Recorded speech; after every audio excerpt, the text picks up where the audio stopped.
Olá pessoal, esse vídeo inicia o nosso último conteúdo da disciplina. Tá? Na verdade, eu separei esse conteúdo em 3 vídeos e esse aqui seria o primeiro. Bom, o tema desse conteúdo é esse aí, coordenação, o título é esse, né? Coordenação e sincronização em sistemas distribuídos. E você pode encontrar esse conteúdo no capítulo 15 do nosso livro-texto, tá bom? O livro do Couloures. Bom, vou deixar você fazer essa leiturazinha em inglês.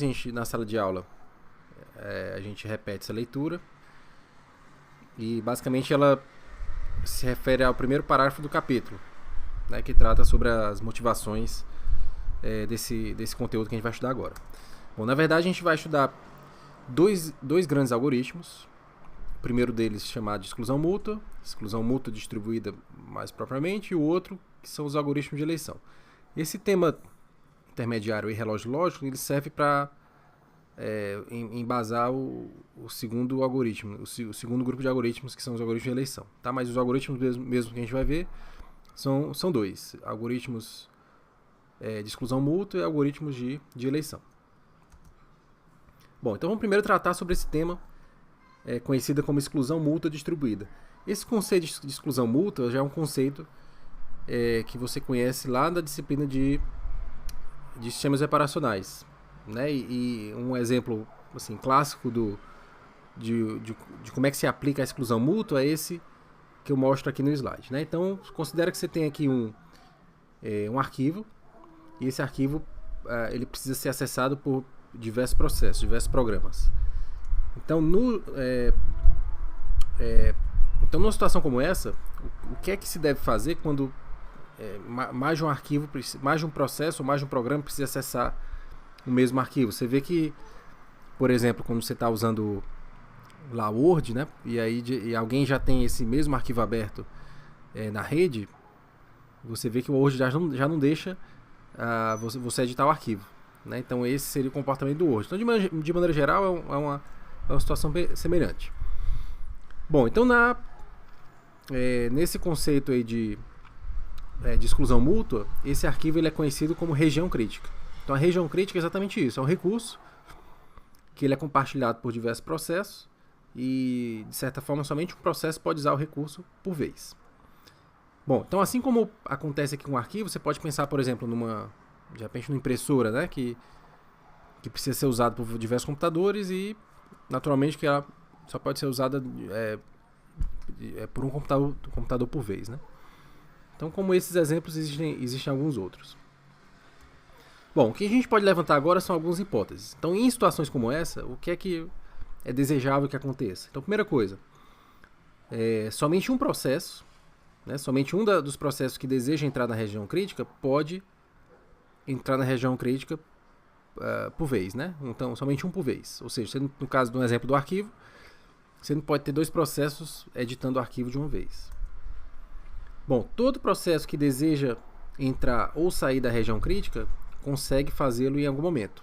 No exemplo lá do arquivo, todo processo que deseja acessar o arquivo, em algum momento ele precisa conseguir, né? Então pode ser que demore mais, demore menos, mas é desejável que em algum momento ele consiga. E por último, uma hipótese também que a gente deve considerar é que as concessões da região crítica ocorrem na ordem das solicitações, ou seja, o processo que deseja entrar primeiro na região crítica é aquele que vai entrar primeiro, de fato, né? Então, se mais de um processo, de repente um arquivo está sendo, no exemplo do arquivo, né, ele está sendo editado por um processo e outros dois em seguida desejam editar o mesmo arquivo. Então, essa terceira hipótese considera que quem pediu primeiro vai conseguir acessar primeiro.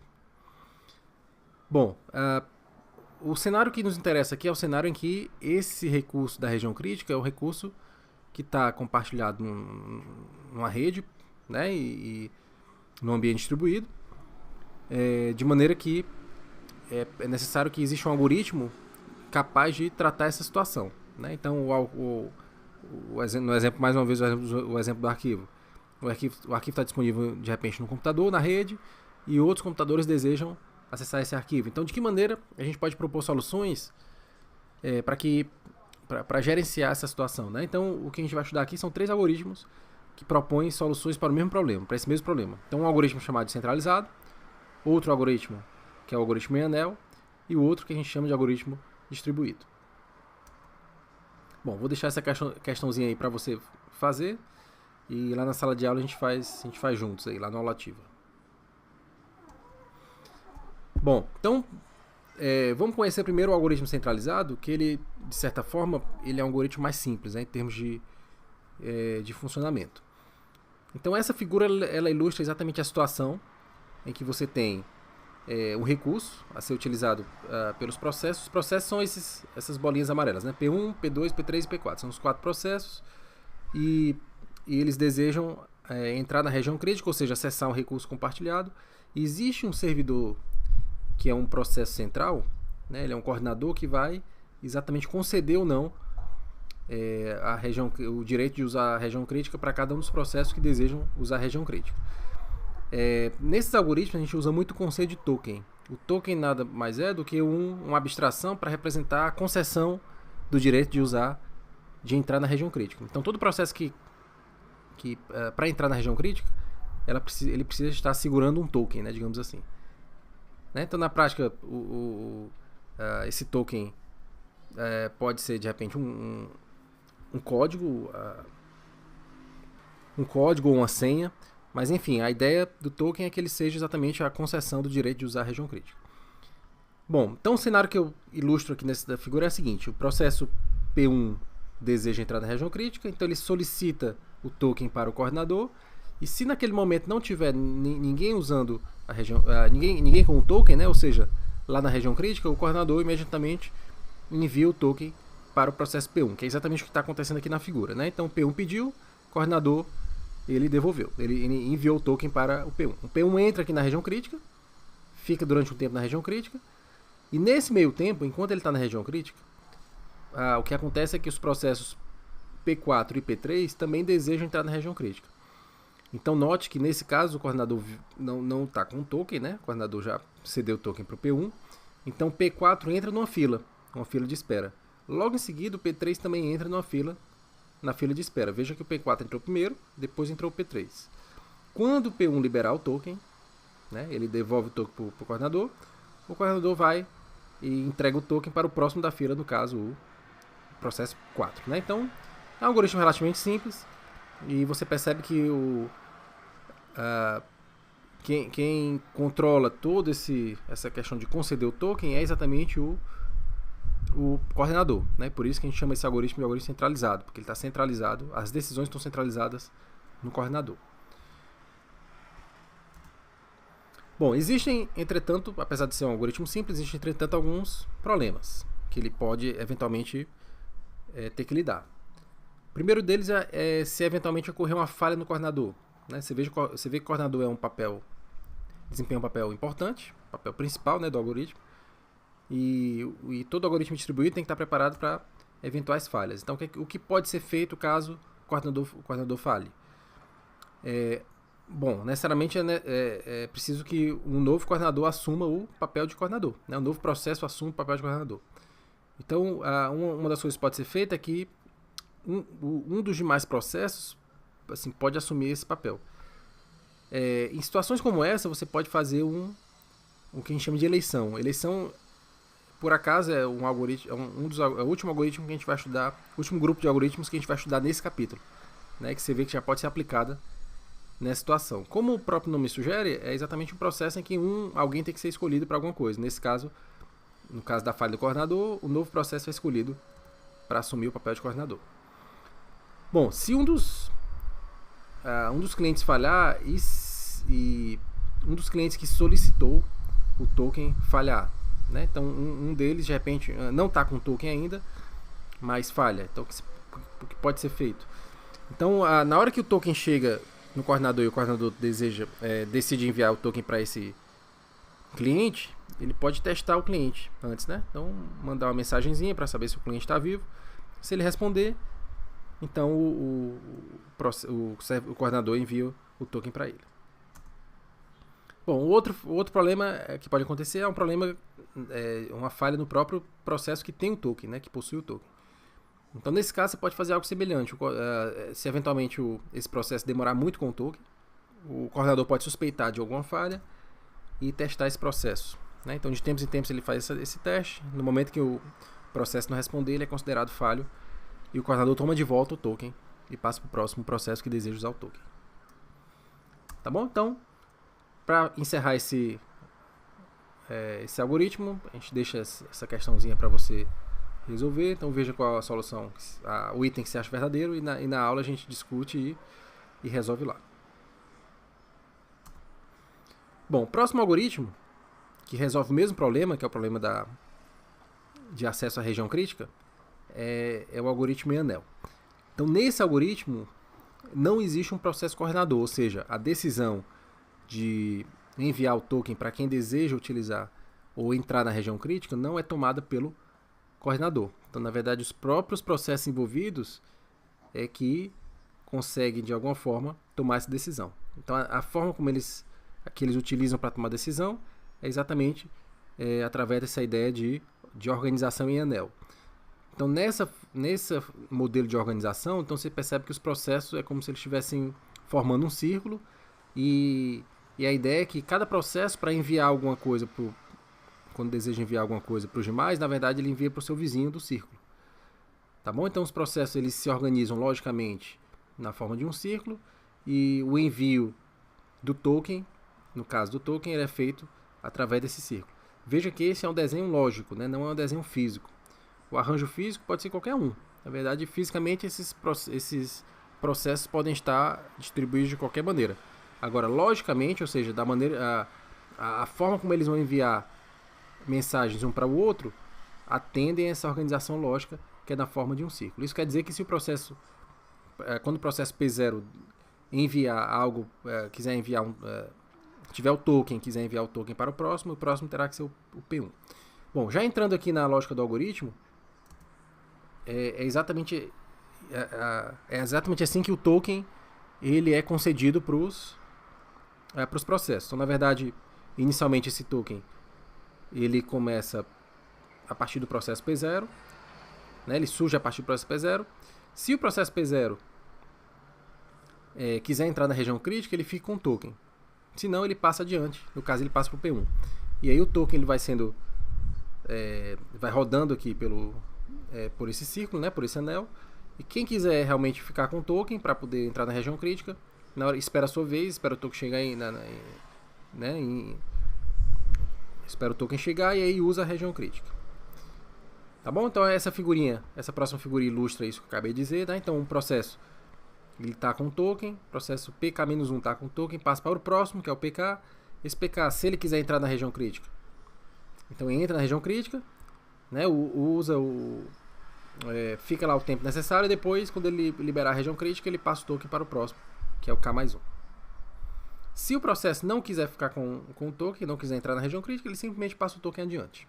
Então você vê que o algoritmo também ele é relativamente simples e, como você vê também, ninguém tem um papel especial, né? Não existe um coordenador, não existe ninguém com papel diferenciado. Todos eles têm basicamente o mesmo papel, que é segurar o token, se quiser usar, usa, se não, passa adiante.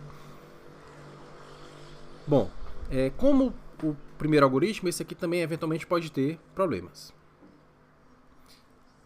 Um primeiro problema, o que eu chamo de problema nesse caso aqui não são exatamente falhas, né? Podem acontecer falhas, daqui a pouco a gente vai discutir isso, mas existem situações que são mais, digamos assim, problemáticas do que propriamente falhas de execução do algoritmo. O primeiro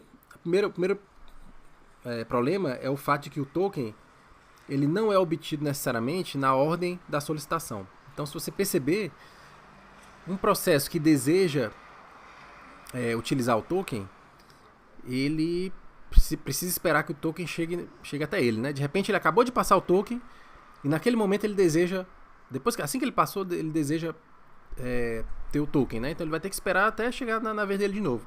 Nesse meio tempo, pode ser que alguém que deseja também ter o token depois dele consiga primeiro, né? Porque o token vai estar circulando, vai eventualmente chegar em alguém que precisa também, e se esse processo decidiu depois desse primeiro, né, que já queria, esse processo que pegou o token vai usar primeiro. Então esse é um problema, digamos que seria uma violação daquelas hipóteses que a gente considerou, né? Porque nesse caso esse algoritmo não obedece muito bem essa coisa de atender primeiro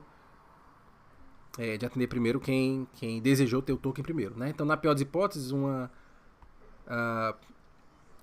um processo precisa esperar N menos uma mensagem, considerando que há N processos envolvidos, precisa esperar N menos uma mensagem circularem, né, no anel até que ele consiga ter acesso ao token. Bom, outro problema também é o fato de que mensagens vão ficar girando pelo anel, mesmo quando nenhum processo requer o token. Isso, de certa forma, é um desperdício, né, da banda, porque se o sistema ficar muito tempo, né, sem ninguém precisar entrar na região crítica, de qualquer forma o token vai ficar girando lá entre os processos, né? Então isso de certa forma é um problema também do algoritmo.